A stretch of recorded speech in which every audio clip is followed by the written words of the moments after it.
a lot No, more yeah, sense. I'm pretty sure I had it muted because the last time we attempted to record this, we were in Irvine because they were visiting, and unfortunately that recording got corrupted because my battery died in the middle. But hopefully that won't happen That was this time. unfortunate. We had a really good talk that time. It was a really good That talk, was a very good conversation. But I wish we had thankfully, taken notes of what we were talking about. the We could- gods above, the game dev gods, aka James, has gifted us with incredible news to talk about, including the likes of from companies such as Bethesda, Blizzard, Valve, everyone really, just a outpouring of great topics for our 10th episode of the Game Development Club podcast, of the Game Development Club at San Jose State's podcast, episode number 10. We hit it, boys. Finally, after 2 failed attempts of the double-digit episode, we're finally here. We made it. 10 episodes. We can really call this. We can call this Dev Podcast 10-3. 10C. Of course, the Dev Club. No, 10-3. The We're Dev using- Club at we're using Jose Final Fantasy Game number San and State lettering podcast. 10 part 3. Yeah. 10 part 3. Yeah. 10 This is part this is definitely the Final Kevin. Fantasy Wait, of maybe I have podcasts. Kevin What? muted too. What? No, I don't. No, he's just quiet. So today on the podcast, we have pretty much everyone who's ever been on the podcast except Adam. We have, starting from, let's just go like, I was going to say in the top left, but then we all have different configurations. So let's just say from the top of the members list on the Discord listing, we have Donite, a.k.a. Oh shit. a.k.a. Yeah, say your Oh, name. Matt. Himself. as himself, K. Prakash, a.k.a. Kevin. Kudo, a.k.a. Andrew. Shamanic, a.k.a. Lily. and NeoKid501, aka the person no one still cares about. We're gonna be talking about some of the No, that's stuff so we talked mean. about last week, but actually, I think we can quickly discuss so everyone gets like a minute or so to talk about what they're working on before I go into the main docket. Okay, let me get my watch. Okay, so we're gonna start out. Who's the most Matt. prepared to talk about what they've been working on? Start with Matt. Let's With start me? Matt. Okay, you get 1 With minute Matt. starting now. What have I been working on? Game dev or just any In dev? general, we can just talk about Let's see. shit for a minute. It doesn't matter. I have. I'm trying to get Jekyll set up so I can have my GitHub repository host a static website for my projects and stuff. And besides that, I've just been playing a shitload of Devil May Cry. So, yep. He's making a portfolio. Portfolio. Yep. Okay, who wants to be next? I'm working on a thing for my Blizzard application. Nice. Nice. Tell us a Yeah. little about that. Yeah, tell us a little bit. What kind of position are you applying for? 3D art. I mean, wait, hang on, let me look at it. Yeah, it says 3D art intern for StarCraft 2. And then Ooh. also a prop artist intern for Diablo. So you're gonna be making some. Wait, you're applying to 2, not 1, right? That's what that 3 means. actually. I already applied to okay. another already. Please accept me, Blizzard. You probably don't want to recommend this podcast after this episode. Kevin, you're next. I've been working on my VR submarine game, Mariana, and I've been doing some writing.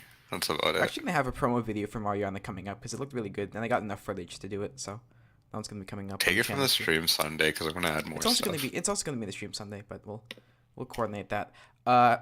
Andrew, you're up next. Go. So I've been working on level design for Audio Zoe, finally getting a little bit of headway on what pre-built levels look like, or I should say feel like. Look like is kind of not standard across the entire game, which is a good thing. You don't want a game to look identical across. Aside from that, trying to survive this AI class. That's fair. And I got sick. I think everyone got sick this week. Yeah, Lily got sick. I thankfully haven't gotten sick because I have like a bunch of shit to do. Matt, are you feeling sick? Oh, no. Okay. Kevin, you? Kevin's always sick, actually. He's been sick all semester. But also been working on some character design stuff with my friend. So that's been fun. I guess those are the things I've been focused on Okay. lately. So I guess I should go. Let's see. I'm working on that sync game for the parallel thing for the club, which is literally just like, I really recommend it. But basically, the way that works is that one player.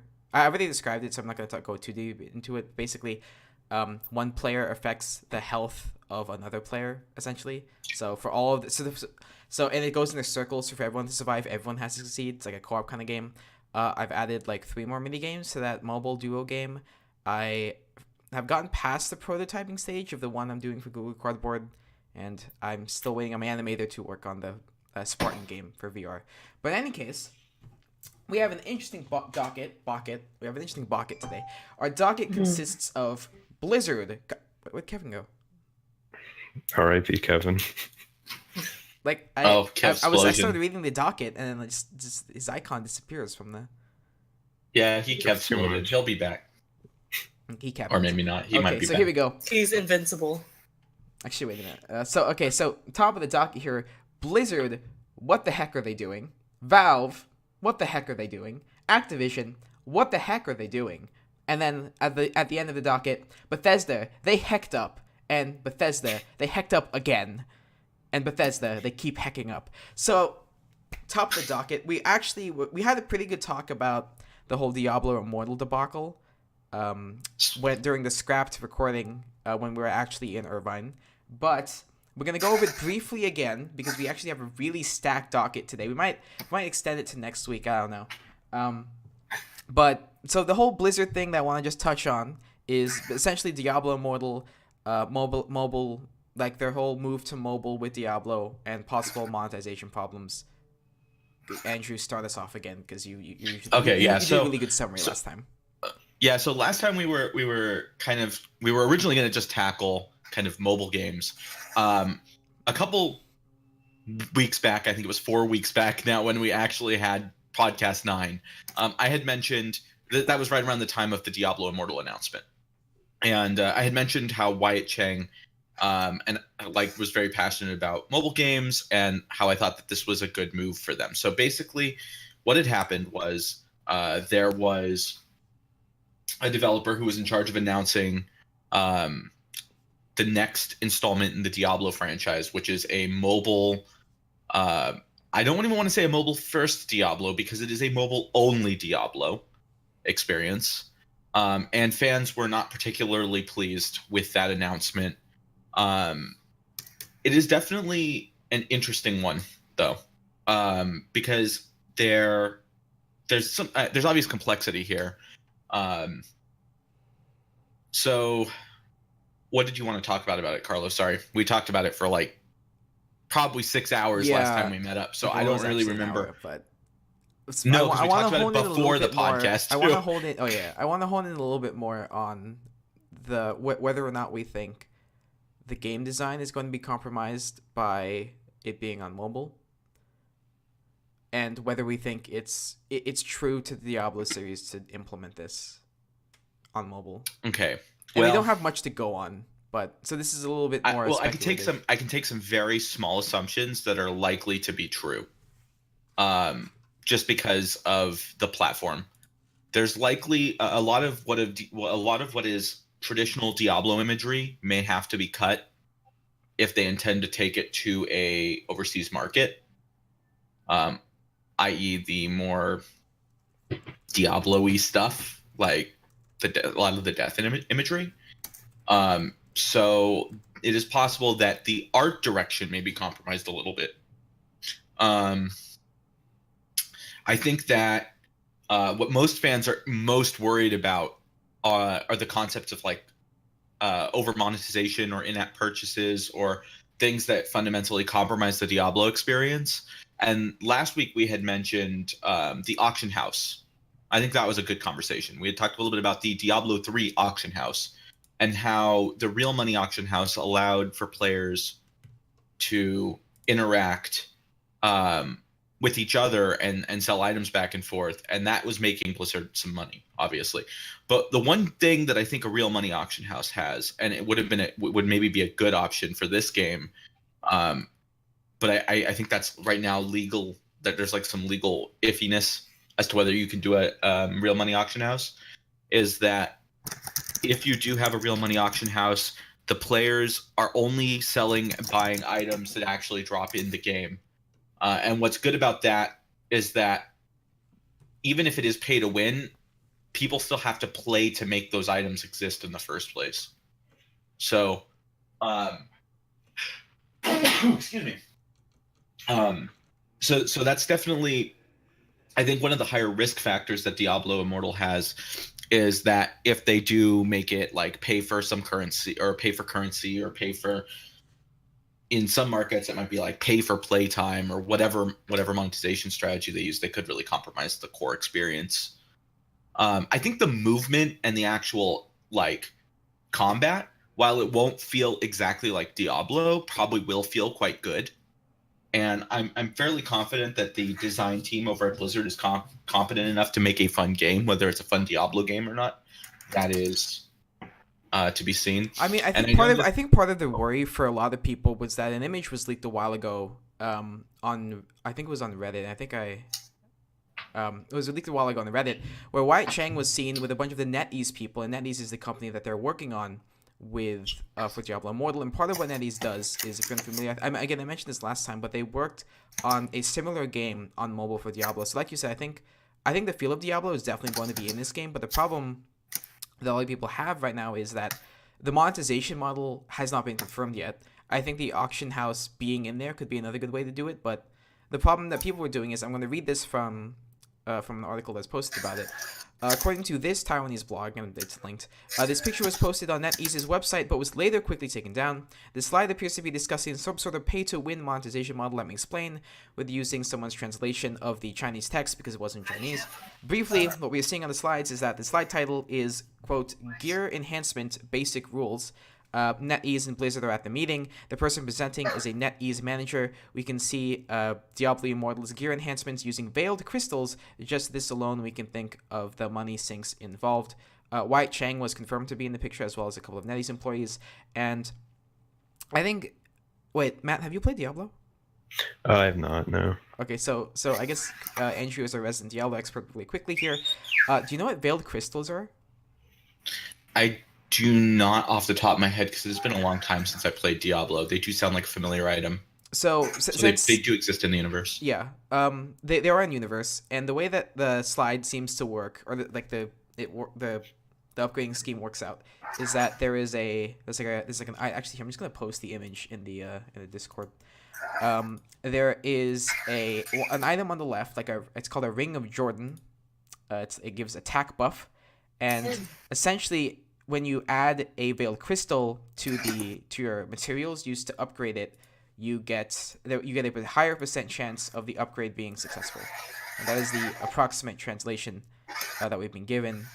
And it's whether, again, since I was hoping Andrew could give us a little bit more insight into whether or not this kind of thing already exists in Diablo, because it does exist in games like Dragon Quest, I recognize those items. Yeah, I remember the veiled crystals. Sorry, they had a lot of upgrade related items. Like, I think veiled crystals were the rare tier item when you would deconstruct them, and then like there was a legendary tier item. It's like brimstone or something like that, and then there were more that were eventually made. It's yet again been a while, but I think that really any kind of pay-to-win mechanic is probably going to compromise the overall game design in some way. But the thing is, and this is the thing that I think that we all have to be kind of honest with, is that this game's going to make Blizzard a freaking boatload of money, regardless of whether it's a good game or not. Yeah, because that tends to be the case. People are right. It's not the too big to fail, but it's that they've got such insane brand recognition, and the market they're targeting isn't the US or like even like English speaking market. This game is, I mean, it's made by NetEase, and really it's a game made for the Chinese market, where they like to buy lots of microtransactions, and that's like fairly well known through other games that you've seen. I think that they would be happy to have a game that wasn't as exploitative as many of the games that they get. But I mean, if you look at mobile these days, and we were talking about this last week, it's very hard to find a decent mobile game that hasn't done that at this point. Like even a paid one, it's hard to find decent paid mobile games that don't have in-app purchases or ads. We were talking about that's a little bit unfair though, because that's how they make money. Well, no, a paid game. Oh, It's hard okay. to find a paid game that doesn't also have those things. It's like triple dipping. You know, it's like if your monetization strategy is to charge for the game, then that's your monetization. Wait, is Diablo strategy. Immortal going to be paid? I don't know. They haven't. That's it. They haven't really announced their monetization strategy at all. Wait, Andrew, My guess is it will be free to play. because I was spacing out, you were saying it's triple dipping. So there's the ads, they're paying for it. What's the third thing? Microtransactions. In-app purchases. Oh, okay, gotcha. Or microtransactions. So yeah, I mean, I'm not saying that this game will triple dip, but I am saying that this is. I mean, actually, if you look at Blizzard's history a little bit, Blizzard actually is pretty egregious at triple dipping. If you look at games like World of Warcraft, it used to be you bought the game, you paid a monthly subscription, double dipping. But it is understandable that they have to keep their servers up and running over long periods of time. But then they added microtransactions into the game in the forms of like I think purchasable mounts and things like that. Though I've quit the game long since. And it's just like any way it just slowly creeps in until the game is more a store than it is a game. Like that's one of the main concerns I've heard lobbed at games like Destiny 2 as well, where a lot of the design is based around trying to encourage players to buy items. Also an Activision Blizzard game on that note. So yeah, it's like it's understandable that developers have to make money. That's not my argument, but there are ethical ways to make that money and unethical ways to make that money. And there are ways that are blatant bait and switches, which we'll get to in later conversations. I think That's at the you end. mentioned Yeah. EA is one of those companies too, right? Yeah. Oh, I didn't put EA. I mean, like if I put EA, here, then I'm we'll talk talking- about EA really quickly because EA is No. There's an order. There's an order. I have an order for this. No, keep going on Diablo Immortal. Because this transitions. Well, I was gonna say that the reason, like the thing with Diablo Immortal, is that they haven't really released enough information to make a fair judgment of what their business model is. But I do know that if they do actually add microtransactions in the way that we've seen in a lot of other games in the last 3 years, there's a pretty solid chance that they'll make it gimp your leveling process or your growth process in a way that makes the game substantially less fun, which I think is the fundamental reason you play games and I play games and pretty much anyone plays games. Right. The games that the games that we're now creating are Skinner boxes, but with the fundamental purpose of attempting to just get you to fleece you out of as much money as you can put into the box, so to speak. And it's not even how a Skinner box works. Right. It's like an inverse Skinner. Hopefully, Blizzard takes a high path with it. But the thing that I'm going to transition us to is that we have to remember, like Andrew mentioned it, it's Activision Blizzard. And Activision has been very busy with these microtransactions coming up, and they're trying to bring everyone else in the conversation. You know, Diablo Immortal was understandably kind of Andrew's wheelhouse, right? You know, we're going to be moving to microtransactions in general because, if you haven't seen the recent news, microtransactions were added to BlOps, aka Black Ops 4, a month after release. Because apparently, even despite selling, I think it was making $500 million in the first week, investors apparently aren't happy with that. So they had to add microtransactions. It was probably planned already, but they've added microtransactions a month in. Destiny 2 has not been successful enough, and they're changing their model with that. And obviously, there are also concerns that Diablo Immortal is being compromised by Activision, pressing for more monies. Whether or not that's true, again, that's kind of up in the air. But Matt, what do you think about games adding microtransactions after release to help make more money For mobile specifically, or for anything? for anything at this, because Black Ops 4 is not mobile. Oh, right. I was still thinking of Diablo and No, you're doing good, you're stuff. It kind of depends. I mean, if it feels like that feature should be like a core kind of part of the game, then it's like, what the heck? You're shipping us a not fully finished game and then like trying to get us to buy these things after. But if it's like pure, like an example of that is like, yeah, it's like pay $5 to get Blood Pack, and it's like, yo, you can't just get that as like an option. I mean, there's a ratings argument for that, so they don't bump up the rating to like A, adult only or whatever. But I'm typically not a fan of it. I just don't like microtransactions in general. I like the old model of like you have to unlock stuff and it gives the player more of a drive. But obviously there's no money in that for the developers. But some stuff, if it's like if Well, it there's seems still the money of the initial game, right? Like I think we're forgetting a lot of these games. You're still paying a price at the door, so to speak. That's true. And if someone likes the challenge of like unlockables, maybe that does make the game more of something you want to throw your money toward. But yeah, so if it's like a significant add-on, like if it's an add-on for some microtransaction, I guess, like, oh, you're gonna get this whole new campaign or whatever. That's kind of how I see it. Then it's fine. Lily, Okay, if a game to- like Stardew Valley... Oh, sorry, Kevin, go ahead.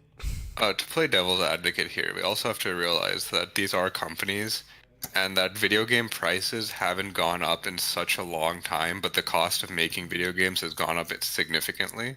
So they have to make their revenue from somewhere. I'm not saying it's justified, but I'm just saying they have to have some. No, I do hear you on that. And actually, I think we talked about this a little last week on the podcast when we failed to the failed podcast. I think it's interesting though that I think there are a couple factors there. Obviously, they do have to be able to at least break even and maybe do better than that, ideally, since they're not a charity. But on the other hand, like even if the company was mostly breaking even, if they were paying their devs most of the time and they weren't making massive profit for their investors, they could continue building the next game on that same kind of money. So until they have a large success. And a lot of games companies were effectively doing that for many years. So it's not like that's like new by any standard. It's interesting though, because like I think that the argument for them needing to like raise the price it obviously makes sense that the cost of games has gone up to make, and that there's obvious inflation issues too. So that just the value of a game probably should have been appreciated. I personally only buy about 2 AAA games a year because they're expensive. And if they were $90 as opposed to $60, I'd probably still buy those 2 games if they were really good games. So I don't know. What was that? But building, I think more on Matt's point was back in, how many years ago was it when games weren't just had a bunch of DLC expansion packs? I guess before around Modern Warfare, maybe, whatever year that was, when you would buy a game from a GameStop because there was no downloading of games before that time, and the game would just be complete. I'm talking games like Super Mario Galaxy. Oh, I guess that's actually too late. Well, I mean, a lot of games still had expansion packs at that point, but that's a little different. Most of those were just on PC though. Yeah. Well, Most of those I were mean, you just had on PC. like. Like I'm talking like PlayStation 2 era around there. Okay, Yeah, I guess no, to be Mario fair, Galaxy there was were different. egregious Like Tony Hawk's Pro expansion Skater packs, 4, but for the instance, majority of them was is, money as a far as I'm complete game concerned. because Okay, you guys are everything like was in talking there. over And- each other. Yeah. What? You guys are like talking over each other. I did not understand what either of you said. Okay, wait. Someone go first. You were It's either Andrew or Carlo. One of you guys go first. Okay, Andrew, go ahead. I mean, there were egregious expansion packs even in the days of expansion packs, but they were far fewer, and it was harder to distribute them, so people didn't just pump out a bunch of $1 microtransactions to try and fleece people. I mean, and that's not even talking about loot boxes, but yeah. Yeah, I think my main point was that it just felt like you were getting a much more complete package when you purchased the game. I mean, I don't like it's weird because I don't like going to Nintendo because they're kind of like the extreme case where there's literally nothing on the Nintendo I don't think until the Wii there was any way to get any downloadable updates. I don't think so. That's correct. Yeah. And then the they still have friend PlayStation codes. 2 had online. The DS had firmware updates. The DS did have firmware updates, but specifically for them, it's like whenever you'd buy even PS1 games, they were complete. The whole package was there, and it was worth the thing that was there was worth the amount of money. Nowadays, it kind of feels like we get a game, and then it's like, oh no, we'll fix that, and it'll be worth your money, but then you have to pay us a little bit more on top of that. Yeah. And the thing that I wanted to ask Lily was that if a game like Stardew Valley started adding, I don't know, seed packets for new plants that they were adding to the game, and they were 25, well, the game's 15, so if I was being proportional, 10 cents to get a new seed packet or something, how would that? But they added content to the game that otherwise would not be funded. How would you feel about that? Can you give me an example? I did. No, I mean okay, so I bought a seed packet for 10 cents and also added new content. Can you? I don't understand what you mean. It's like a new plant, and then the plant just, I don't know. It sells for stuff in the market. Well, I mean, I wouldn't really feel anything about it because you can just choose not to buy it. And plus, if a friend of mine had it, then I can just go to their farm and play with it, see how it works. Maybe I mean a bad analogy. Matt's gone. Yeah, Your happened? analogy was so bad you scared Matt away. No, I'm just kidding. I thought my analogy was so bad, Matt just left. Yeah. It's okay. Oh my goodness. But my point is, if a game, I guess Stardew Valley isn't that good of an example just because the game was complete, when it came out. No, actually, let's use Stardew Valley, but let's kind of go back to Black Ops 4 because that's what we were talking about originally. Right. So you buy a game, it is a complete product. You've been told you've bought a complete product. It may have expansion packs. Then the developers add in a store, which then makes it very obvious that the slow XP gains that the game already had were intentionally there so that you would buy stuff from the store, the in-game store, which wasn't there at launch because they know people hate that. Is that a bait and switch? That's really the question. Is that an unethical business practice? Because I think fundamentally it is, because it's not the product you bought. Kevin, how does Ring of Elysium get its monetization, since it's another battle royale? Same way Fortnite does. Cosmetics only? Yep. Do we know if BlOps 4 is mainly monetizing with cosmetics? I do believe that a lot of it is cosmetics, but I think there's also... I don't know. I don't know how Black Ops works. I haven't played a Call of Duty game in a while. Also, but I do believe that... Wasn't it known before the release of Black Ops 4 that there were going to be microtransactions? That is actually a good question. Was it known? Or was it just dropped on them? Because I just realized the way we are framing it seems like it was just dropped on them, but was it dropped on them, or was it My understanding from the community is that people who bought that game had no idea that they were buying a game with microtransactions. Okay, so as far as I can see, so all the articles that I can find on it are dated about a week after launch. Let's take a look. I was actually about to look it up too, so. There's some, there are a lot in too. November, but the earliest ones I can find are October 22nd, October 19th. When did the game launch? October 12th. Oh, okay. Yeah, wasn't right. this? Oh my gosh, yeah. And then EA had that friggin' staggered launch where if you bought each for oh god. No, I remember. No, I know what you're talking about. It's when they're if you buy the deluxe edition, you get to play it 2 weeks before. What? Yeah, that was Battlefield. Yeah. That's not EA. That's Activision. No, was Battlefield is Activision. Battlefield sorry. I'm mixing up Call of Duty and Battlefield. But yeah. Yeah, I know. Aren't we all? That's the end. Yeah. I feel bad because I actually bought the deluxe edition because I really wanted to play that game. I mean, okay. The thing is that this is kind of I don't want to steal the thunder from our later conversation, but it's like if you pre-order something, you better know what you're buying. Oh, also that reminds me, Battlefield is actually really good with the microtransactions this time, because it's literally all cosmetics, and all the actual in-game stuff isn't actually affected by any paid things, as of now anyway. And all the DLC is going to be free. That's what, as far as they said. I can get behind all the DLC. Like if you're gonna charge for microtransactions and they're only cosmetic, I feel like the only ethical thing at that point is to make sure that all content updates, especially in a game with multiplayer, they have to be free.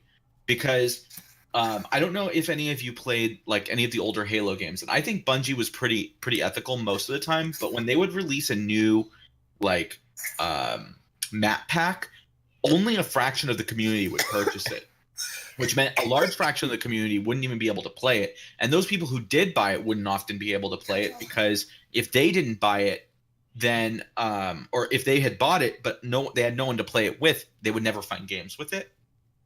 So I do think that it's really important to keep your community, like not segment your community. And if the way that you're going to do that is to have microtransactions and then free content, and you don't skimp on the free content, but only put all your time and effort into making more microtransactions so you make more money, which happens a lot, then, you know, you actually end up with a better game. It's like they see the money and then they see, oh, we're making expenditures on the game, like making it better. Like, I think that the greed gets the better of the business people, and they're like, well, we could just get away with not making this new Overwatch storyline component that comes out every year, and we can still charge you for the microtransactions, and so we'll just make more skins. Right. So the next thing on the chopping block, I guess, is going to be Valve with Artifact, because now I actually recently found out that they're actually charging for Artifact. It's $20 on the Steam store. Wait, you didn't know that earlier? I did not know that, actually. Oh, yeah, and I only found out about it because I recently found out that people were complaining recently about the costs of the cards. Now, I actually ran the numbers myself using some of the data that people have been getting from card packs and getting getting drops and stuff. Based on that, it seems like the cost of roughly getting all of the cards was roughly $200 to $300 for the current set. Now, and they got a ton of duplicates from what I've heard. You do get a ton of duplicates. Another, like, there if you go on the Reddit, there's like a bunch of people doing the math right now and trying to figure it out. It's actually, first of all, it's roughly the same as Hearthstone, which is around $200 to get the whole set. Not to mention that with Hearthstone, you get the math that I saw, because I didn't do Hearthstone, so I'm like, yeah. Hearthstone's is you get dust, which you can use the dust to make more cards. With Valve's system, you can at least it gets to be closer to an actual trading card, like an old style TCG where it was just by hand, where at the very least your cards do have resale value because of the Steam marketplace. You can actually sell the cards back, especially if you get duplicates. So it's weird in a way that this game now that Artifact comes out and it has its own closed system, or like not closed system, but like its own market for its own cards. And I don't think there has been another. Is it classified? It can't be a collectible card game if you can actually trade the cards, right? Like, I think this might be the first instance we've ever had of a virtual trading card game that's actually a trading card game with an actual. Can people actually trade the cards, or can they only sell them? They're Steam items, so you can trade them. They treat it as Steam items. Kind of cool. Yeah, that's kind of cool. Sick. Yeah. Wait, did you? So on Reddit, right? I was browsing, and apparently the exact day that the NDA for Artifact, like the beta, went when it expired, everyone on that subreddit just started like completely shitting on that game. Yes. That was so funny, honestly. I just like started browsing that Reddit. Everyone was talking shit about the game just the whole time. And a lot of what it I've is because seen- of the microtransaction part of it. And I'm like, Yep. it is more it like to get I guess viable cards is more expensive than Hearthstone, and they're charging for the game. And I think I think what Andrew was mentioning with like the whole like with like the complete package and like adding things on later, at least they're upfront about it. But I still don't feel good about them like charging upfront and microtransactions. They're double dipping there, you know. Not triple dipping. It's not triple dip. It's a double dip. No, but then they will release more card packs and expansions with new cards because card games always do that. That's the only way you keep them from getting stale. For most communities, inevitably there will be power creep. The older cards will become less valuable. So basically, they're going to incentivize you to buy into new cards, which is basically pay to win. Could you And imagine? I mean that's a problem that card games have had since forever. But at least it, Matt, go trading ahead. kind of mitigates that. I was gonna say, could you imagine if this card game continued for like the life of Steam, like just decades later, and then you have like 20th edition where something has like 5,000 attack, and then like first edition they had like 50. I That mean, would be amazing. yeah, I can go look at Yu-Gi-Oh. Yeah, he's not wrong. Did you kind of do that? Yeah. Wait, I remember. this I is remember this when is the Level- #1 post on the Artifact subreddit. Like Do all-time not- highest rated. No, that makes sense. No, I Do was not seeing- buy I was this seeing game that if stuff you don't too, and agree I'm with- like, yeah. Oh, I think I've seen this post. Yeah, this is gnarly. So, like, what I've heard is the game itself is fun, but People are very against the microtransaction model, and I kind of agree with that. But I mean, I've heard the I've it's heard the opposite. first of I've heard all, the I game- would like to point out that a lot of people have been describing this as a Dota of card games. Yes, that's very accurate. I mean, it's literally based on Dota, but not to mention that there's three fields. I mean, what was it? Yeah, Elder 3 Scrolls. lanes. The Elder Scrolls card game had 2, and I was like Hearthstone, you got 1. Okay. Elder Scrolls Online, you got 2. Or was it? Wait, was that Elder Scrolls or was it the? Was that the Witcher Elder card Scrolls game? Online is No, not the Elder Scrolls Online. The Elder Scrolls card game, or am I thinking of the Witcher card game that had 2? Anyway, Valve's When- like, no. I don't know if I we can't got remember if 3. Gwyn We got has- 3 boards. It's like 1 up. So the next game's gonna have Eh. 4. I mean, okay, so this game obviously is complex. It's obviously for a hardcore player. Okay? Like, this is not Hearthstone where it's meant to be simple and easy to figure out. It's maybe the exact opposite of that. That's not necessarily bad. I wasn't saying it was. No, I'm saying it's not necessarily bad. I mean, but it could be bad for them, for sure. Wait, the few reviews I read, they were saying a lot like it went like beyond like complex. It was like arbitrarily complex and difficult, I like for wouldn't no call it real reason. Again, I do not call it arbitrary. And Kevin, I know you also call a lot of the mechanics in Dota 2 arbitrary, but again, a lot of mechanics in games are just arbitrary there. They're just arbitrarily Yep. there. They're No, deliberate, Because but I they're put call there it to make it more arbitrary complex. that if you removed it and it was just as good, then it doesn't need to be there. I think because part of it is that because of the way that the card games have worked, specifically the way that it works in Artifact, with like selecting item selection and stuff for specific items. Because it's a set pool, even though you can grab whatever item of, I think it's like of a set of 3 at certain points, you can still predict what your opponent like. I watched quite a bit of artifacts streamers and them like going through their mindsets, and some of them like particularly what one mainly Hearthstone streamer, Sacred Parian, is that I was watching his too. yeah, but like he was playing Hearthstone but going over Artifact, and was like, there's a lot of stuff that you have to keep in mind while playing, but it helps it keeps the randomness factor of it down, where it feels less like your fault or it feels less like the game's fault that you lost, and more on your individual skill or inability to think ahead of what the possibilities are, especially when they become so narrow with item picking and stuff like that, or narrowed down by optimal It does play. seem like that game has less use of random, like actual randomness, like you see in Hearthstone, where Hearthstone you'll play a card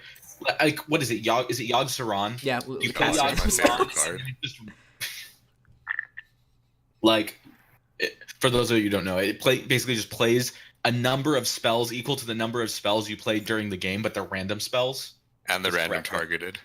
And they're random targeted. Yeah, it's just kind of stupid. It's really kind of fun and entertaining, but it's not a competitive card by any standard. Hey, it was before it got nerfed. I remember that. Yeah. It started it would always murder itself. The nerf was that if it killed stops itself, if it murders Yeah. itself. it stops if it murders itself. Yeah, which pretty much happens on like the third card every time for some reason. Like they designed it that way. No, sometimes it can be worse. Sometimes it can just mill you and kill you.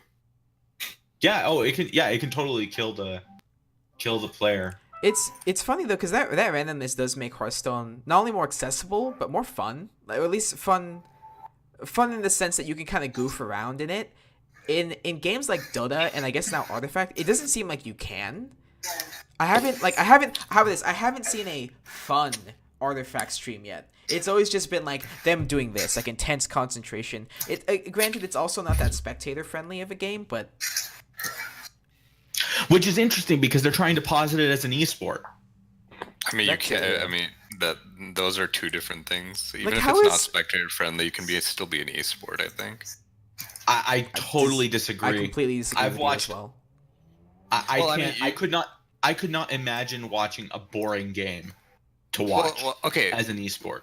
but then you have to like it can be an esport, but that doesn't necessarily mean people will watch it. I guess because I mean, like you have people who play competitive chess, and I don't think that's a very but spectator friendly. professional.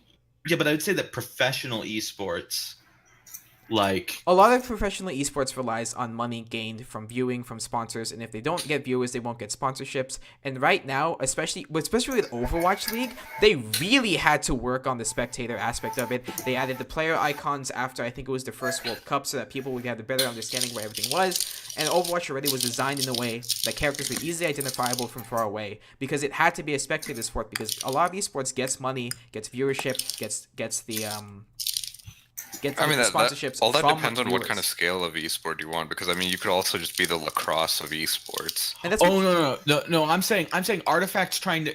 They're doing a $1 million tournament as like one of the first things they're doing. Oh, okay. Okay, they're trying to posit themselves. Yeah, no, okay, as an esport. If you want to be like Right. a big esport, then yeah, you have to be spectator friendly. But if you just want to be like a competitive game, then No. That's No, yeah, I'm not arguing saying with that you it on can't be competitive. I'm saying that it can't be an esport. okay, I'm saying, no, it can be an esport, but it as can't be a spectator professional- sport. As a professional, spectator sport where like you're gonna expect to sit down and watch people play, it just seems ridiculous to make a game that, well, quite frankly, the players barely understand too. That's a whole nother thing. Well, I mean Like- that also depends on the actual player base, because I'm sure there's a lot of like games that aren't exactly spectator friendly that have a pretty hardcore player base that'll watch. Rocket League. I mean, that's Rocket true. League at And the so yet beginning- again, I think the big thing that makes an esport get big though is that it's about as easy to play the game as it is to watch the game. And like when I say easy to play, I don't mean easy to play well, but easy enough to play that like people understand the rules. Yeah. Like Fortnite is a good example of this. Fortnite has become Well- incredibly successful because it's easy enough to understand the game even if you're not good at the game. Andrew, I did Well, want to mean, touch on your but- point. Sorry, I did want Andrew. I did want to touch on your point with like easy to or what was it, easy to play, easy to watch, or something like that. Because what happened with Rocket League was in the first 6 months when the game. Okay, well I guess I should say year, because within the first 6 months it spiked in popularity because of all the YouTubers playing it. It was really easy to pick up. It was fun. The mechanics were kind of like at first people thought the mechanics were like weird. Oh my and dumb, god. And then what? What up? What? The intern position closed. Oh no! Oh no. Really? Yeah, but it's not even midnight yet. You're right. What, And it's what? PS. It's mid- Yeah, no. What No, time but zone? it is has that? to be PST. It's Blizzard. We still have some internships open, but some of them just closed already. Is there an email address? Like, I don't know, maybe you can send him an email. Be like, yo, accept my application. I honestly, that's. All right, let's go back to railing on Blizzard for a second. What the heck, Blizzard? Yeah, what? Temporary pause in the action.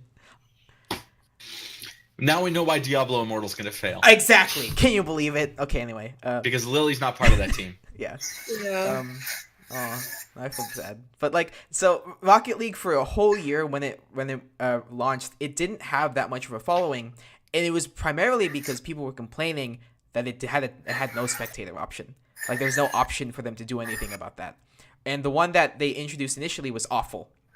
Like, it only followed characters. There's no free cam, and they couldn't set up any kind of streams for it to gain traction and popularity within the masses, because a lot of people, after about the year when they introduced it, kind of stopped following it because Rocket League started to because it wasn't a good way to spectate outside of just watching players. And then when they introduced the spectator mode, when they introduced like the spectator mode with a lot more fine options of like free camera, follow player, and like the orbit around the player, that's when they kicked off the esports initiative, and then that's how they became a lot more popular now. I would also like to point out, I think going back to Andrew's point earlier about Fortnite, there's also a difference between esports and just like street games that you can stream well. Because I think That's Fortnite, PUBG and stuff like are good for streaming, but as an esport, I don't think anyone would actually like, or I guess people watch it, but it's not. I mean, I'm pretty sure they've been incredibly successful as an esport. Am I wrong in that? I know they've been great at streaming. Okay, sorry. Go ahead, Kevin. I'm pretty sure it's mostly streaming. Battle Royales mostly survive off of streaming. I don't think like tournaments actually get that much viewership.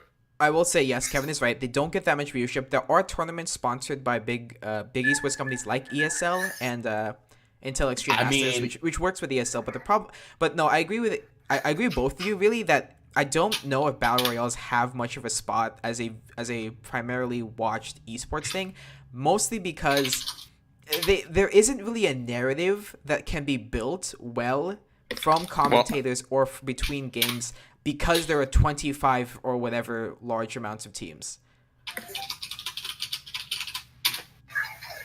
Okay. So here's the thing. I don't know that I actually buy that. I think that like, especially with that comes from the mouth of casters who cast it. Well, then they're not good at casting that game. Like there are a lot of casters who cast, say, League of Legends, and I would imagine that it's harder to cast Fortnite if you're doing it with, say, not teams, for example. Well, not only that, but it's mostly just because of the large volume of players. Like, there are 4 streams going on at once because they have to keep up with all of the teams that are playing at once and trying to build up like what's happening on the map. Especially when you have big companies like Team Envy, TSM, and Cloud9 that have teams. And some people want to follow just that team, and then they like jumping between 25 teams is difficult. Also, that's definitely fair. Aren't tournaments usually like streamer tournaments? A lot of tournaments are just streamer tournaments. Yes. That too. But there are teams, and they there are. But like from what I understand, most of the popular tournaments are just like streamer showdowns. Usually those like the one at TwitchCon, you mean like that? Yeah. Yeah, like the TwitchCon ones. It's like Ninja and some rapper. I think that it's fair to say that there are different ways that esports are played, and with larger games with like 100 people in them, it does change the way that you play them. That is fair, and I think it is more streamer friendly in that regard. I wouldn't disagree with that at all. But I do think that there are ways that you could handle casting a game like this, or you would shrink the size of the number of people in the battle royale in an esports scene. Like, normally it's 100 people, but if you were doing like an actual like on-stage esport, you might shrink that pool of people down who start on the map altogether, and it would change the game a little bit. Well, I mean, I know PUBG does have like different settings for actual tournaments. Yeah. And even then, they shrink it down to 60, and even then it's pretty hard to actually like keep track. And it's not like it's a single game. They play multiple games, and they have like a score system or something like that. And then like there's a scoring system or something. Yeah, and also they change how you actually start on the map. You don't like drop into they have to change a whole bunch of stuff for tournament modes. There's no red zone in tournaments. I think the zones are different in tournaments. You don't drop out of a plane in tournaments. You just spawn in like a location. And I think AR and DMR drop rates are increased for tournaments. Yeah, I mean, that doesn't surprise me at all. I mean, look at like I think Halo was actually a pretty amazing. Like Halo 3 was a really good esports game. Mm-hmm. And when you look back at Halo 3, even the professionals playing that game, they didn't necessarily have the same items on the maps that they would play. they would usually remove some of the things they considered power weapons that were things like a power weapon for a pro was different than a power weapon for you or I. Like sticky grenades were considered a power weapon. No, but I think that's I don't know if what games actually have like hosted tournaments by the game, because that's always been a cool feature. I know League is trying to introduce that with Clash. Call of Duty for a while had its own tournaments. Like, but they were hosted. In-game? Oh, in game, yes. Some of them were hosted by MOG, but they were funded by Activision. No. I mean, like, just literally anyone can join the tournament. Like, Black Ops 2 did. Did it? Wait, I played Black Ops 2. It did. It did. If you were in fuck. it was this. Okay, I'm gonna rant like for 30 seconds about Black Ops 2 dumb competitive system where you would register as a team on the Black Ops launcher, and there was a second menu in multiplayer for competitive behind like 2 other menus, and then you would be queued into the special system for the competitive like thing where it was round robin, or like what was it called, where they just match you with people, and then if you got high enough, then you would be put into like the actual brackets. There's a special place in menu hell for those menus. There was a special. It was literally a special place in menu hell for those tournaments. Which is why I think more games should do that, especially if they want to be an esport. They have to have like in-game tournament systems, because that's pretty fun. League is trying to... What? Okay, yeah. But League, I think Smash Bros is the only one. League has like a. No, Smash Bros does not. What? Smash Bros does not, and we're hoping. Wait, I thought it had a tournament mode. No. There is, but it was garbage in 4. No one used it. Okay. We're hoping that the Switch version is better. It has historically had some of the worst, like, well, okay, I should say Nintendo. No, you're right. No, keep going. Has historically had some of the worst online play. Yes. No, so yeah, League. The way League does it is you have to like they have designated dates for these tournaments, which they call Clash, right? And basically, you have to register a team before then. And then you have like everything is set up like it's an actual esport. Like you can scout the enemy team out. You have time beforehand to scout the enemy team out, plan your whole thing. And then there's like that even the draft and everything works like how like actual esports tournaments work. And then you have to play in a bracket. So, but the most of the fun comes in organizing your actual team and like practicing and stuff. Yeah, I mean, and that's all handled like in the game client too. So that's what I think more games should do. Like have an in-game, like in-client tournament system. I think another problem, at least I don't know. Okay, I shouldn't say the problem, but I think another facet of this is that some games, Call of Duty being one of them, has two different rule sets for play, whereas the casual rule set, for at least I'm gonna go Black Ops 2 because I kind of follow the competitive Black Ops 2 scene. We would have 100 HP, no weapon restrictions, no map restrictions. You just play in casual. Hardcore or competitive was 30 HP, certain weapon restrictions, certain Essentially, there were 2 different rule sets for playing the game, and hearing about the PUBG thing, because I actually forgot that the rule set changed, was that because when there are 2 different ways to play the game, when the casual scene is separated from the competitive scene, it's not as easy for people to be interested in getting competitive because they have to learn that new rule set and new meta. Versus if a game like League or Dota is just the casual rule set is the competitive rule set. It's just the way that's played or the way that the drafting it works. Like if it isn't the core gameplay that's changing, then it's easier for people to get into it. Versus it being like a splintered rule set where it's different. And Call of Duty suffered from that a while, and CS:GO suffered from that from a while before Valve standardized things. Okay, I'm sorry. Go ahead. So I don't mind like split rule sets. I just think that you should have the option to play either one. Yeah. Like the problem with like PUBG and I'm assuming with Black Ops 2 is that you didn't like there was no way for just a casual player to play a tournament setting. Basically, yeah. Without organizing. But like if you can play either one, I think that's fine. Like if there's multiple game modes and competitive just focuses on one of those game modes, like that's fine. Can I touch on Overwatch for a second? Because this was last week. We talked about it last week.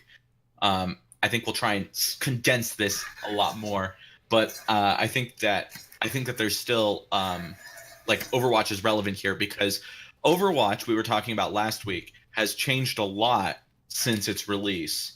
This is another one of those cases where a game has like changed. I would argue drastically from when it started to where it is now, almost to the point where you've just got a different game than what you bought. and not to say that I'm necessarily against it, because they've taken a more like pro scene approach to their game, but like I think they fundamentally undermined the best parts of what their game was for the people who bought their game for what it was, which was that even though they were trying to make it this esport, they were really trying to make Overwatch into something that Overwatch wasn't. Overwatch was the accessible shooter. And I love shooters. I love pro shooters. I love both ends of the spectrum, but Overwatch kind of managed to fall like right in the middle. It had a good feel, like a good game feel, which, thank you, Blizzard, they're good at that. But it also had a character for every play style, including not first-person shooter play styles. And that's something that they've slowly pulled back on over time. Looking at the Symmetra reworks, can you guys name another rework? Torb. Mercy rework. Oh, Torb, yeah. Yeah, Torb, Mercy. Like a lot of the characters that have gotten reworked they've tried to put more of an emphasis on the player skill, which isn't necessarily a bad thing, but it's kind of gotten rid of the ability for players who like to have a chill character to play every once in a while in like a non-competitive mode, to have that. So last week we were talking about this, and we aren't last week. No one got to see that. So I am going to say that last week I was a little bit hard on the new Symmetra rework, and I'm still hard on the new Symmetra rework. I don't think it's very good, because I think removing her shield gets rid of a lot of her ability for counterplay and survivability, the throwable shield. But on the other hand, I've been playing it a little bit more this week, and I think that there are parts of it that feel fair. Like if they'd kept the shield and they had gotten rid of the lock-on beam, it probably would have felt fine. Also, it's really annoying because she had these, like, you could charge up like a death ball and fire it. It used to pass through shields. It no longer does. Wait, really? Yeah, it doesn't. That was like my favorite part of Symmetra. Exactly. Yeah, the character doesn't feel like the same character anymore, and it's not. It just feels like all the things that you used to do, like the things you would pull Symmetra out to counter, she doesn't do that anymore. Lily, what do you think about it as a Mercy main? Now? Yeah, it's What, the Mercy but it's changes? line of sight. Yeah. What the heck is this? Well, at first I was angry about it, just like everyone else. But eventually, when I was trying to look at other people's perspectives about the whole thing, I realized it might have been a necessary change. And that change you mean is what? Hang on. Okay. I think we were talking about it last week. It was they lowered her heal rate. Is that right? Yeah, and in the mass res, that too. Oh, that was a long time ago. But yeah, that's true. They did get rid of the mass res. I think they recently lowered her heal rate, though they actually recently buffed it back up a little bit in the Ashe patch. And Ashe just feels outright broken sometimes. Like one Ashe bomb can melt a whole team, and that's not her ult. And then her ult Bob is really strong. Charges in, basically bodies your whole team, and then sprays you down with a machine gun. Yep, that's what she does. Mm-hmm. Yeah, it's pretty gnarly. All right, what's our next docket item? Oh, I was kind of hoping you were gonna go on to that for a little bit longer, because I was gonna do this to the webcam and be like, I thought I'd never. Oh, yeah. But yeah, I mean, we talked a lot last week about design choices in Overwatch, whether Overwatch ults are too strong or not. I think that they fit the game well. I know Kevin didn't really feel that way.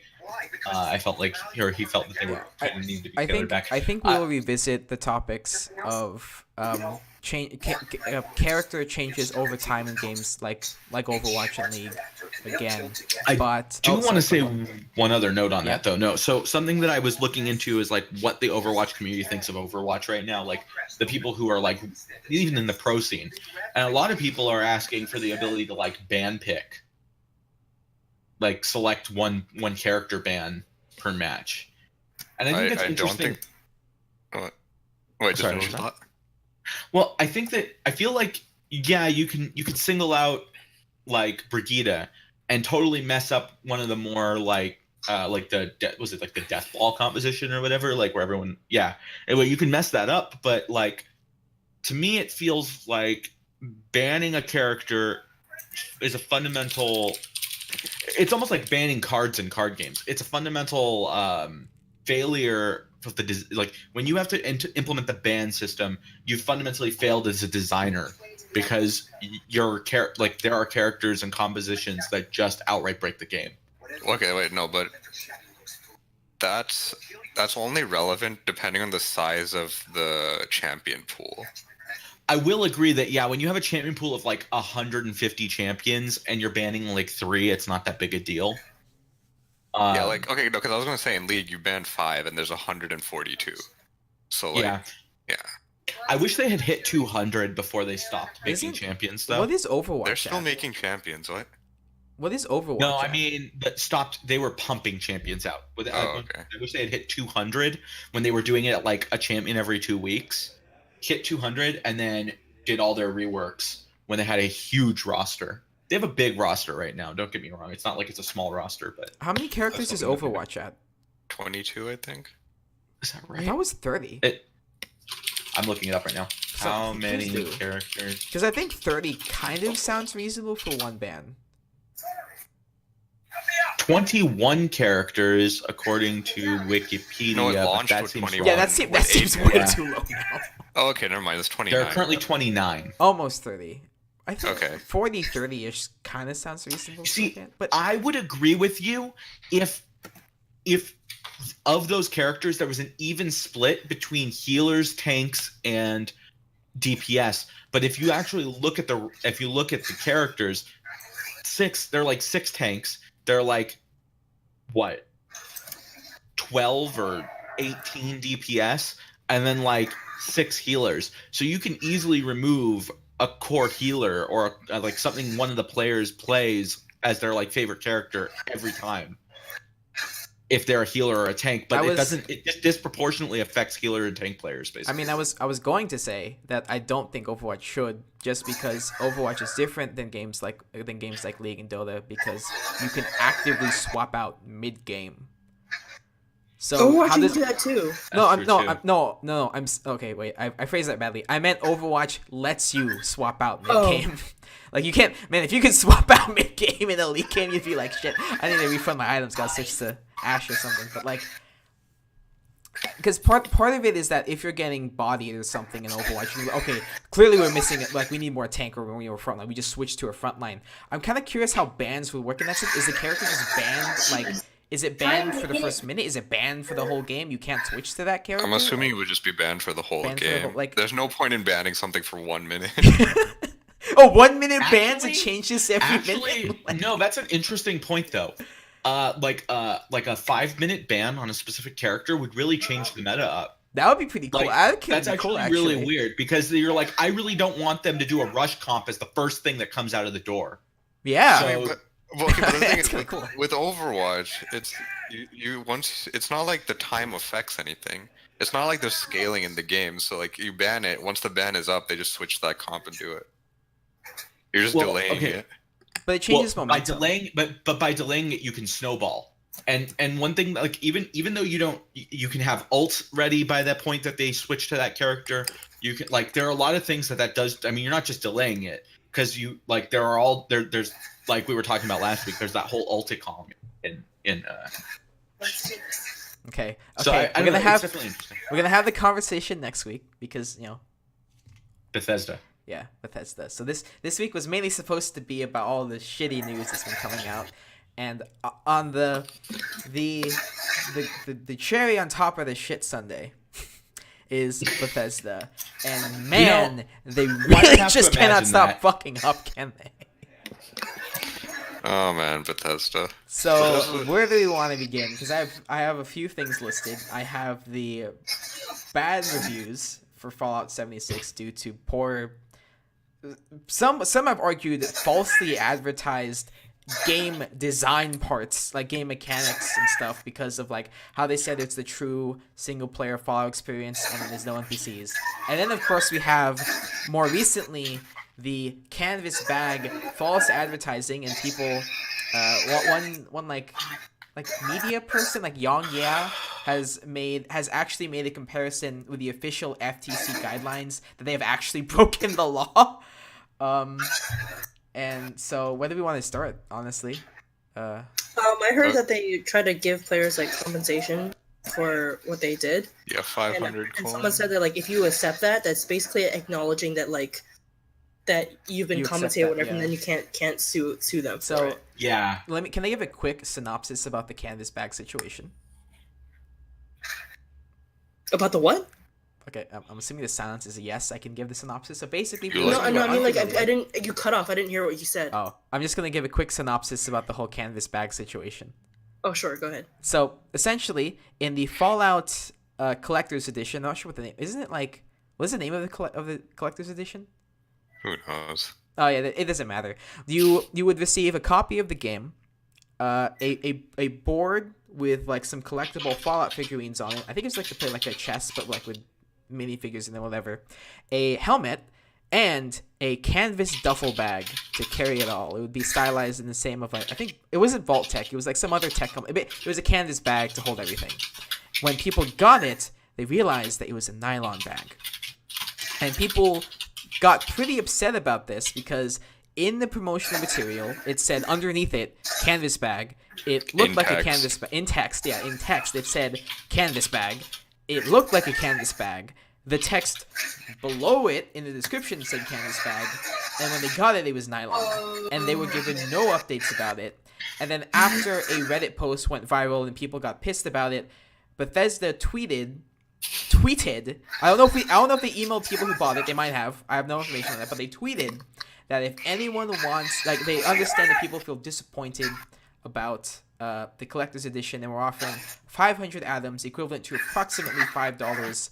Of No, premium I think it's currency. $4.99. It's like exactly $5. Yeah. So okay, so five. Yes. Thank you. $5 exactly of premium currency, and I also skipped the part where people were complaining about it to the Bethesda support team, and Bethesda support team literally basically just said, "We're not going to do anything about it." I think that is verbatim what they said. We're not doing anything about it. Yeah, that is what they said. So opinions, thoughts, rude remarks. It's pretty shitty of them, honestly. And And on this whole canvas, I was like pretty surprised. I was like, that's just blatant. Just I don't give a fuck. No, okay. I was gonna make a point earlier about the reviews of Fallout 76, though. Oh, okay, like- let's keep going. Yeah. No, I remember a lot of complaints were about how buggy it is. I'm just like, have you never played a Bethesda game before? right, yeah. Like that's not a bug. That's a feature. That's just how Bethesda game works. But See, that's just on the Bethesda- topic of bugginess. Okay, if we're talking bugginess in Bethesda games, it's so simple to me. Mods are what make buggy Bethesda games totally acceptable. That's I actually very 1000% true. agree. Mods are the Like- only thing keeping Bethesda afloat.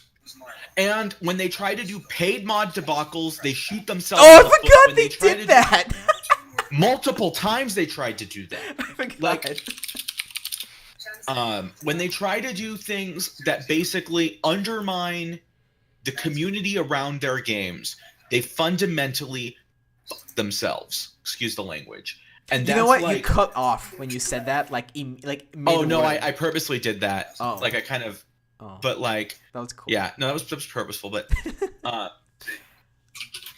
so like the thing is that the mods are what make like what they needed to do was they needed to make an online moddable Fallout experience.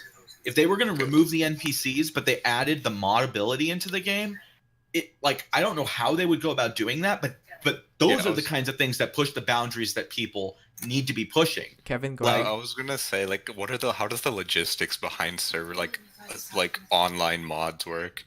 I can think of a handful of ways. There are a couple I've thought of in the past, but the thing is, I can't tell you what would be right for what they have in mind as the game. But they can decide that, and they could make that a reality. I mean, what you could do is you could do it the Minecraft way, where you have someone host a server, and then they mod it server side, and you just copy the mods client side.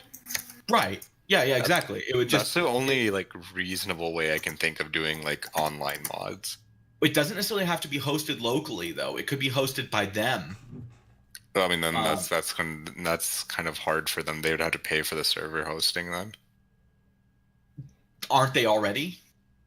Well, yeah, but then if you want to do custom mods on the server, then you're gonna have to like separate servers for every like combination of mods.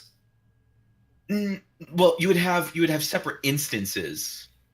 You just have separate instances. You would only have probably like a lot of games run on like 8 servers, like actual real hardware servers, which are effectively VM'd into a bunch of different servers, and as they shard them effectively.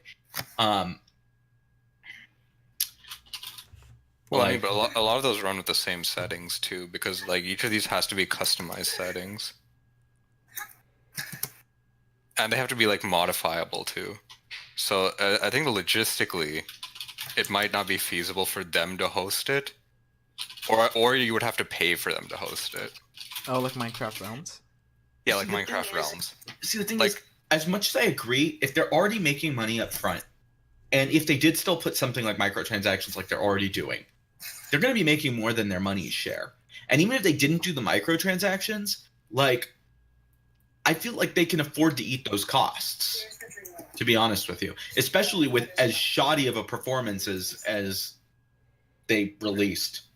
Well, I mean, at that point, it's a business, so I'm pretty sure they'll prioritize their bottom line over something like hosting servers, because I don't think that's like if you give players the ability to host their own servers over just paying to host servers for them, I'm pretty sure a business would just take the latter one or the former one. Okay, so yes, but if you look historically at games, you look historically at game hosting. A lot of games, yeah, they would do like peer-to-peer or one host and then a bunch of like, they could do that model. That model would work. I do think though it's worth pointing out, like, I have no need of others.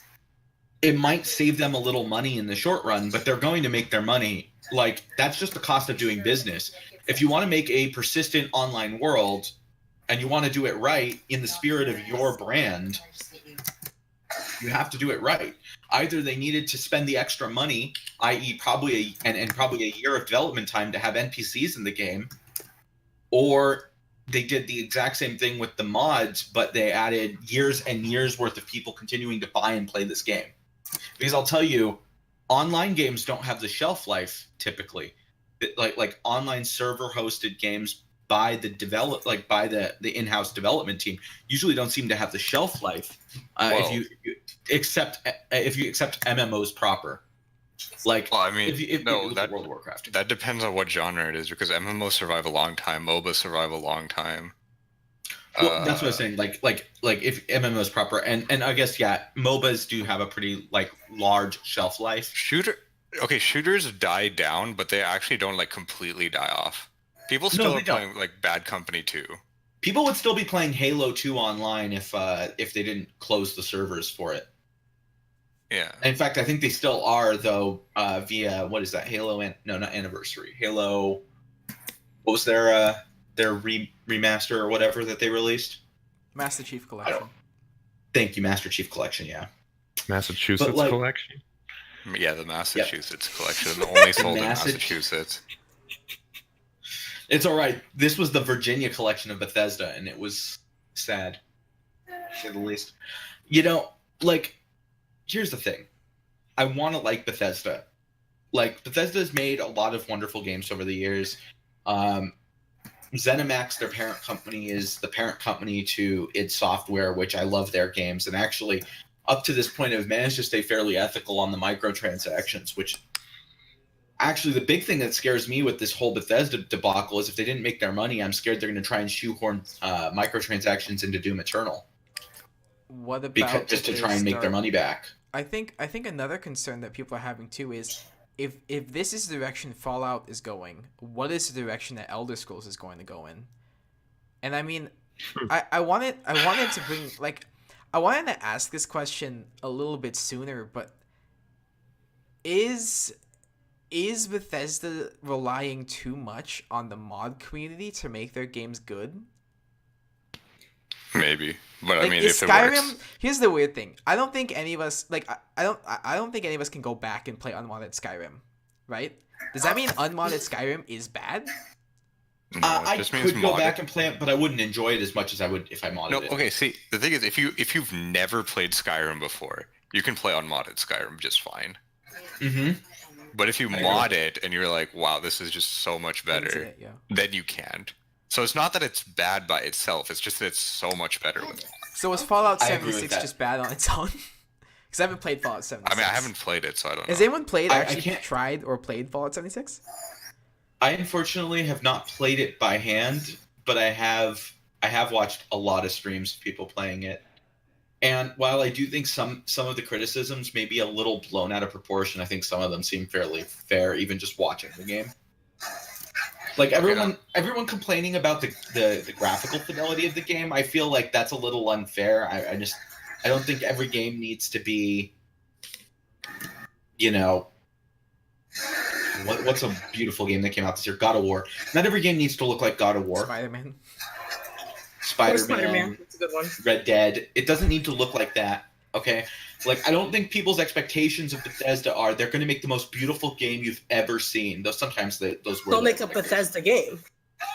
But the expectations is they're going to make a Bethesda game, or at the very least, if they're going to do something new, they're not going to so badly botch it that it looks like they just didn't care.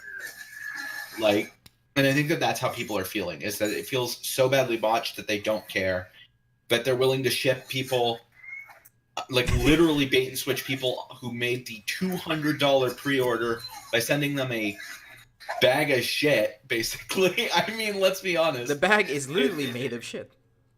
Yeah, I mean, Well, actually, like, Yeah, literally. Since you said bait and switch, I wanted to tell. I don't know if you knew this, but bait and switch is actually a term used by the FTC, and it's definitely it's a because they legal have term. the website open. So a yeah, bait it and is a switch. legal term. How does the FTC define bait and switch advertising? It's illegal to advertise a product when the company has no intention of selling that item, but instead plans to sell a consumer something else, usually at a higher price. Yep. See, and that's why I think that adding microtransactions after the fact is also a bait and switch, because they've told you they're selling you a game that has these features that you can unlock, but the way that they're unlocked is crippled to the point where the intent was to shove the microtransactions in later. I think that almost qualifies as a new generation of bait and switch. It's really weird, though. Yeah. Like, like the law has not caught up with digital, and I am really curious to see where it ends up in 15 years. I was gonna say, like, on a personal level, I can agree with that, but like legally, I don't think that would qualify as a bait and switch. Might not. I think that someone who is more of a lawyer than I would have to look at it and really qualify it. I'm not a lawyer, so I can't really say. But Also, I wanted to go back to Bethesda real quick. I feel like they're super scared of releasing Elder Scrolls 6 because they don't want to fuck up like what they've built with Skyrim. Yeah, Yeah, I got that feeling yeah. as well. yeah, I actually totally agree with you. And the thing is, like, okay, I think that Fallout 76 was just supposed to be a testing ground for the new netcode in their engine, so that they could see if they could feasibly give everyone the Elder Scrolls experience they wanted, which was like the 4-player co-op Elder Scrolls. I mean, they have Elder Scrolls Online. But that's built on a totally different engine. They bought that engine. Okay. I mean, they didn't buy the engine. They licensed that engine. They didn't even buy it, I should say. I'm still waiting for that one Skyrim mod that lets you play online. It's so sad. It's never. I don't. I think the Elder Scrolls 6 is gonna come out before that mod comes out. Is the name of that mod Skynet? No, Skyrim Together. That's a good one, though. Skynet Thank together. you. Oh, Thank you. God Skynet damn. Together. That's actually G. Okay. Well, But, like, yeah. So Bethesda sucks. No, I'm kidding. Hopefully they can somehow. I have no idea how to redeem themselves at this point. okay, You know how they redeem themselves? Not pull this shit with all of their upcoming releases, not add microtransactions, just let's not get greedy, not pull an Activision, Bethesda, Blizzard. Now Bethesda's in there. Everyone's in there. Everyone's gotten so greedy. Everyone is here. Yeah, everyone's there. And it's really sad. Can you name a studio, one of the star studios of the last 10 years that hasn't just outright compromised their ethics at this point? I'm really struggling. Insomniac? It used to be I would be like, oh, BioWare. No, not BioWare. Bethesda, no. Blizzard, no. Bungie, no. Nintendo? No. Nintendo. No. Actually, we were talking market. about Nintendo last Mobile week. market, no. But Nintendo has some of that too.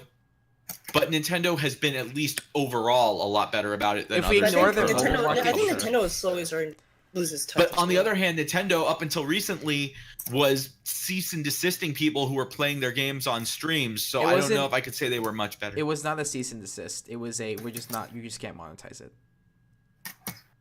I think for a while they were also doing the cease and desists too. In the first few months, I should say maybe not cease and desists, but the I'm sorry, I said the wrong thing. It's they would get you a copyright strike. Yes, which is more or less the same, but I know what you're talking about. It was really dumb. So, because I watched a lot of Nintendo YouTubers at that time, so. I think that was really not a good move back then, and I applaud them for taking the high ground and finally realizing that that's not the way to treat your fans or your content creators around. And then, even though platform. that Nintendo isn't demonetizing videos anyway, YouTube will just demonetize them anyway. Yeah, basically, So Nintendo makes them. Yeah, that's it. So Nintendo makes themselves look better, but realistically, the battle's already been fought and lost for everyone, which sucks. But I did want to Insomniac. I know there's DLC in Spider-Man, but they're Sony, which in its own weird way could be considered. I don't they're think not Insomniac's owned by Sony, but no. But Spider-Man is Sony's. Wait, they're using Sony's Spider-Man license, are they not? Yes. No. Yes. They are. Yeah. Wait. I thought you meant that Insomniac was and owned their by platform. Sony. I was gonna say, and they're platform specific. So I feel like if you're choosing to be platform specific with Sony, you're fighting the old fight, which is the other thing that people used to complain about before, console exclusives. No one liked that crap for a very long time. Mm-hmm. It's interesting because we forget about all the old battles we fought and actually won over the years to some degree, and then they rear their head back up 5 years later as in the form of a whole generation of console exclusives, and you never really win.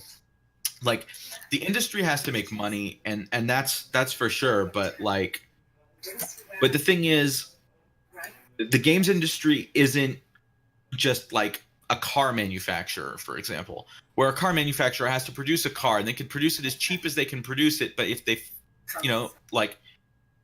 at some point they'll undercut just the quality of the car, and then people won't buy it. So then just raise the quality a little bit. The games industry is a serious investment.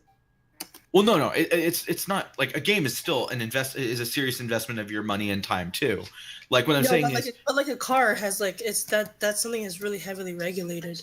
I believe this is something you already talked to me as well, that the regulation of it. Right. Well, you might hit the right. Yeah, and that's actually, I guess we could kind of tackle that before we go to the last thing, which is loot boxes. Did you guys hear that I think the FTC is getting involved? The FTC is getting involved in a lawsuit regarding loot boxes. Yes. I don't know if it's a lawsuit. But not a lawsuit, an investigation. Yeah. They're investigating whether they consider them gambling or not. That could change the landscape of the industry. Mm-hmm. Probably for the better, though. Once the government gets involved, things get really weird. Yeah. I do have to say, the industry has managed to somehow totally screw itself by being. I should say, the AAA part of the industry has managed to screw itself. Because the indie devs are the last time that the government that? almost got involved directly in regulating the gaming industry ESRB. was back in the 80s when a game called like Death and Drive or something, Drive and Death came out on an old arcade cabinet where it had a steering wheel mounted on it, and you would drive a pixelated car like Atari style graphics, or even vector graphics, I think. You drive the pixelated car and you would run over people, and it would scream.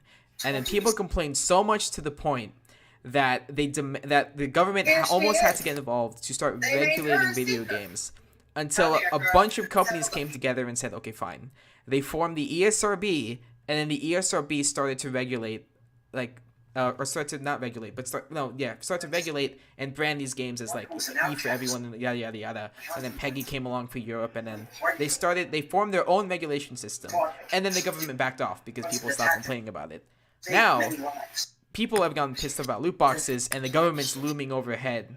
So at this point, if the gaming industry does not start regulating itself, the governments will, and the game industry already proved that they won't, unfortunately, because they've been too slow about backing off. They won't back off because investors see the dollar signs in their eyes, and this is actually a fundamental problem built into capitalism, which is that all businesses that are publicly traded are basically behest to their their shareholders, to the point where they literally have to cut off their own foot to spite their own face if it means more money for the shareholders, even if it causes the company to tank in 2 years. A perfectly healthy business has to try and yield more profit every year, every quarter. Okay. Well, last thing on the docket here that we gotta go over is the game generator. Actually, you know what? I'm gonna so that we don't end on a completely bad note. I think what we're going to do instead is let's just talk about a game that's been released. Like, each of us pick a game that's been released in the last 6 months and just praise it. So. Wait. I want to posit something though, really quick. Okay.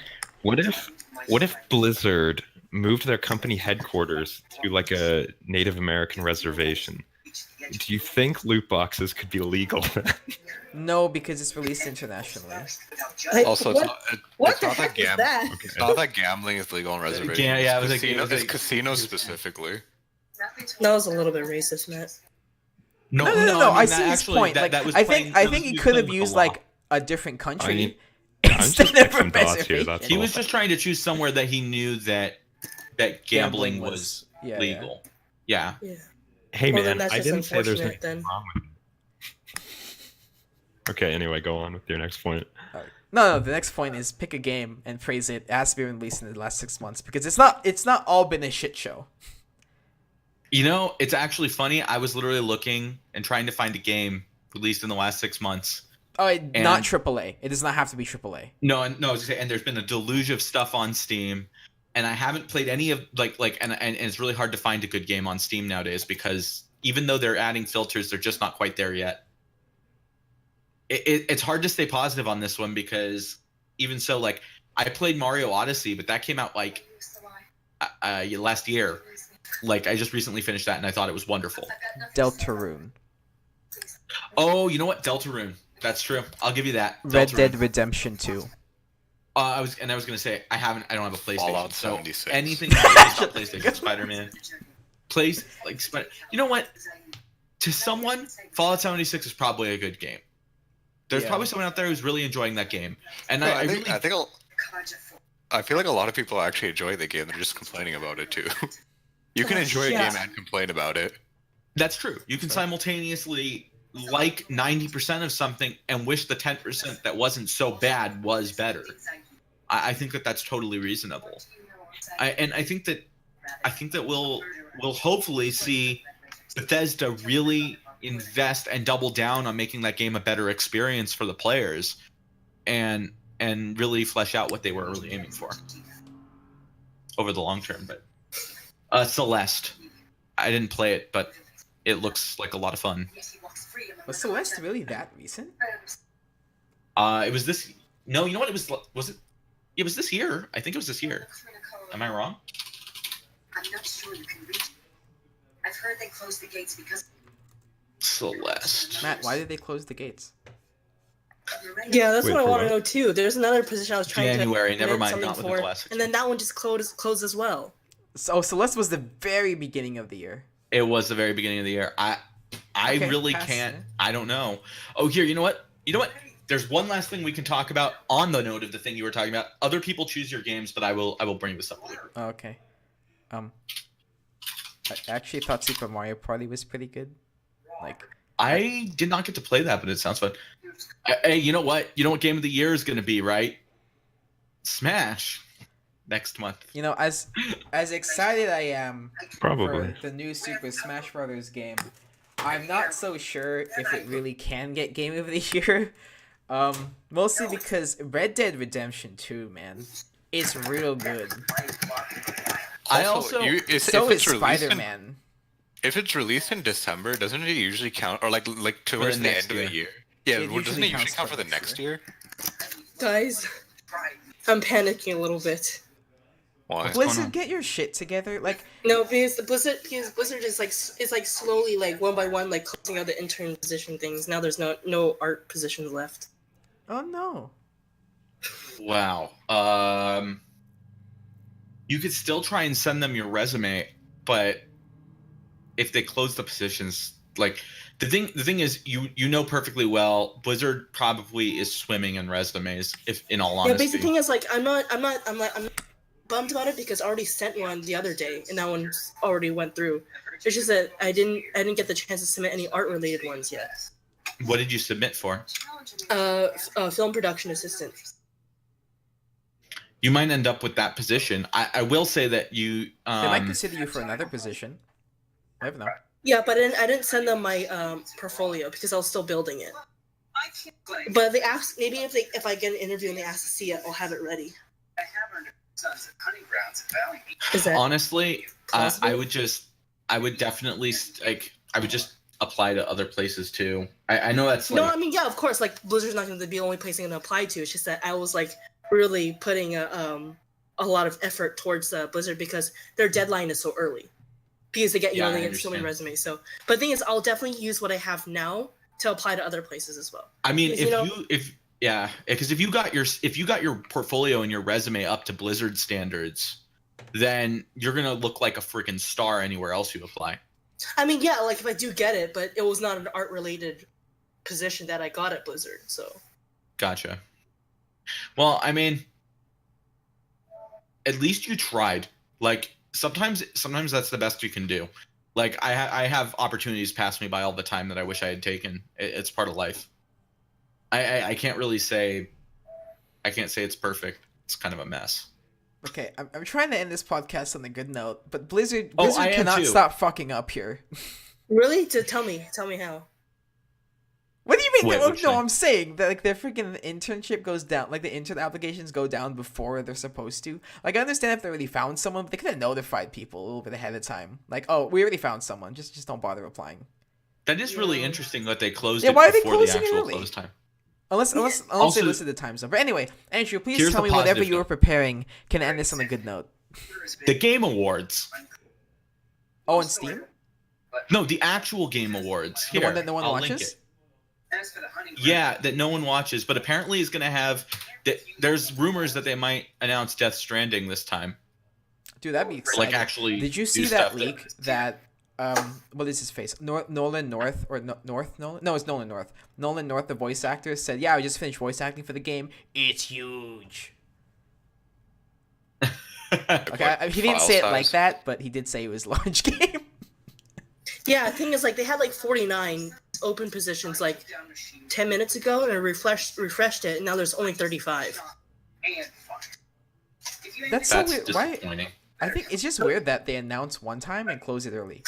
No, they're gonna do the thing that they do with their patches. Like whenever, like, oh, sorry, we meant that seasonal event was supposed to last longer. We'll extend it for another day.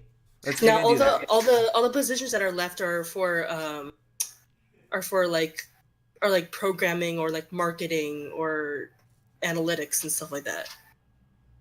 Yeah, those are positions that tend to be a little harder to fill. Just like because they're very picky. Like, Andrew, what was the they're thing? What was the exceptionally picky thing with that the you were artists, trying to too. end us off on? Oh, I was talking about the Game Awards. Okay, so please go on. Please continue with the Game Yeah, Awards. I mean, I know it looks like the Game Awards are going to be fairly interesting this year. because they say they have like 8 game announcements, like new game announcements. Like it's almost gonna be like a mini E3 this year, I guess. And the reason I mentioned the Game Awards is you were asking about what were like the big whatchamacallits. Oh, like releases this year. Okay. Yeah. You know what? Next week we're gonna go over the Game Awards. I guess like we can pick our own, do our little own voting of what we think the best game is, and blah blah blah and all that stuff. But for now, thank you all for listening to the Game Development Club's podcast episode number 10. We finally made it. It's finally gonna go up. Hopefully, as soon as I hit stop recording, it'll actually finish. All right. Thank you all for watching. We'll see you next week. Everyone say bye.